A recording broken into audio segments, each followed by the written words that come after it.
to MetroPolitics on Jewish Week TV. We're here with City Councilman John Liu, who is the comptroller-elect of New York City. And thanks for being with us today. Great to see you, Adam. So you've got a few weeks left in the City Council before your term ends and you take citywide office. What is your focus during these remaining weeks? 6 weeks to go, and I fully intend to do everything I can as council member. I've been privileged to hold this position for the last 8 years. I've got a transportation hearing that I'm convening in a couple of minutes, working on some issues with regard to the subways and safety in the subways. Just earlier this week, I passed 4 bills intended to make parking regulations and the enforcement thereof fairer for New Yorkers. There are a number of education issues, health, and consumer affairs issues that I intend to follow fully through on in the next 6 weeks.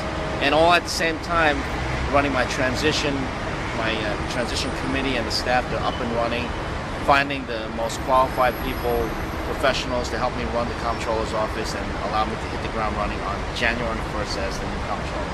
As the controller, how do you balance the need to maximize returns for the investments, the city pension holders, with the growing demands to be more socially responsible and not investing in companies, corporations that do business in countries like Iran and Syria and Sudan? I don't think that balance will be very difficult to strike. The fact of the matter is the best kind of value for our pensioners and to achieve the long-term rates of return would be to invest in companies that don't engage in practices that run counter to our values, to the extent that I can persuade companies to do the right thing and not aid and abet governments like the one in Iran.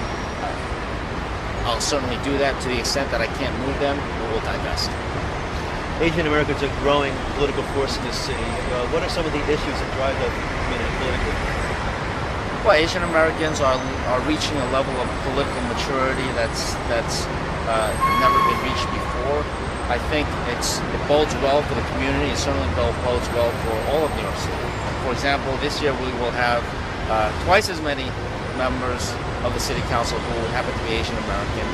And that's good not only for the Asian community, it's good for the City of New York when the representative body, in this case the City Council, is actually more reflective of all people in New York City. There's a lot of common ground on issues with the Jewish community.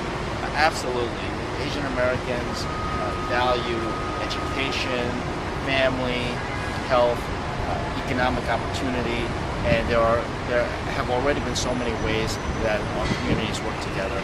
And in fact, I will look to unlock more of that synergy. The fact of the matter is that I represent a very diverse district. People sometimes think of it as an Asian district. It's by no means an Asian district.